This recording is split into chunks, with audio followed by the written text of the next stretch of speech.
आपने हमारे प्रोग्राम में कहा था व्हाई नॉट एमक्यूएम का चेयरमैन सेनेट या डिप्टी चेयरमैन सेनेट क्यों नहीं हो सकता।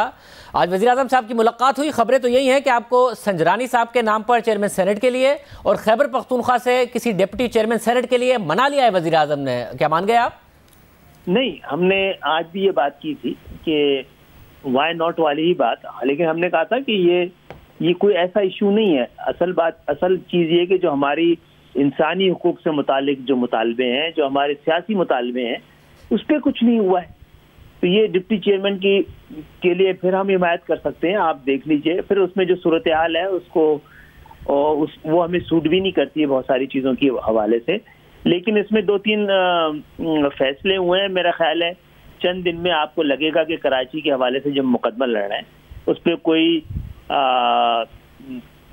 बेहतर सूरत हाल नजर आएगी इंशाअल्लाह ताला। साहब, आपको ये काफ़ी दफ़ा यकीन दहानी कराई गई है। 12 मार्च को जब ये चेयरमैन सेनेट का इंतखाब गुजर जाएगा उसके बाद भी आपको लगता है कि अमल दरामद होगा? क्योंकि आप 2.5 साल से मायूसी ही का इजहार करते आए हैं कि हुकूमत वादे करती है, पूरे नहीं करती है। हुज्जत तमाम करने वाले दिन हैं, फिर कोई वजह और जवाब भी नहीं रह जाएगा कि बहुत हर बार उनके ही उसके ऊपर मुतालबों पर हम साथ देते रहें। हमारे बुनियादी मुतालबे हैं, उस पर कुछ चीज़ें तय हुई हैं और हफ्ता 10 दिन में इंशाअल्लाह ताला मुझे उम्मीद है कि बहुत बड़ा जो धचका है सेनेट का इंतखाब कौमी असम्बली में, उसके बाद सबको अंदाज़ा है कि सबको साथ लेके चलना ही में बका है, वरना हालात ने तो बड़ा मुश्किल में डाल दिया सबको। तो फिर ये तय हो गया है कि इस वादे के तहत कि हुकूमत आपके के जो मुतालबात हैं वो पूरे करेगी और उसका फ़र्क आप कह रहे हैं कि चंद दिनों में नज़र भी आएगा। आप चेयरमैन सेनेट और डिप्टी चेयरमैन सेनेट के लिए मुत्तफ़िका जो भी उम्मीदवार है हुकूमत का उसको वोट देंगे। और अगर संजरानी साहब के अलावा डिप्टी चेयरमैन पर किस पर इत्तफाक हुआ? किसी पर इत्तफाक नहीं हुआ। ये देंगे नहीं, जो भी तय कर लेंगे हमसे बैठ के तय करें, हमें बताएं कि यही ऑप्शन है। मतलब गफूर हैदरी साहब को झूठी ऑफर कर दी थी, वो तो मौलाना फजल की पार्टी से, आपको झूठी ऑफर भी नहीं की? निकल के मजाक कर रहे थे, उसको सीरियस ले लिया मीडिया ने, आई डोंट नो। तो आपको इजराय मजाक भी नहीं ऑफर किया? नहीं, हमें बीच में हमसे जब ये वाला तो बोला था कि बिल्कुल सही है, फिर आज परवेज खटक साहब और संजरानी साहब हमारे पास आए भी थे और हमने पूरी जो बात की जानी चाहिए वो कर दी थी।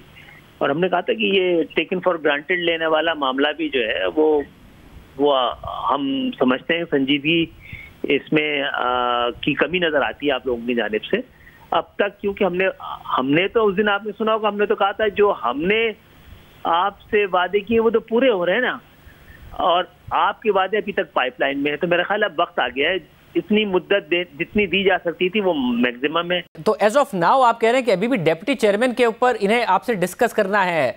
अभी तक आपने फैसला नहीं किया आप किसको वोट देंगे, क्योंकि पीपल्स पार्टी का वफ्द भी आपके पास आया था। नहीं, ये बात नहीं है भाई, वजीर आजम बताएंगे ना कि ये तय हो रहा है आपस में ना। हमने कहा आप पे छोड़ते हैं, आप तय करें, फिर हम आपसे डिस्कस कर लेते हैं। हमें उस हवाले से कोई अगर कोई हमारा इस पे वो होगा एतराज तो हम आपको बता देंगे।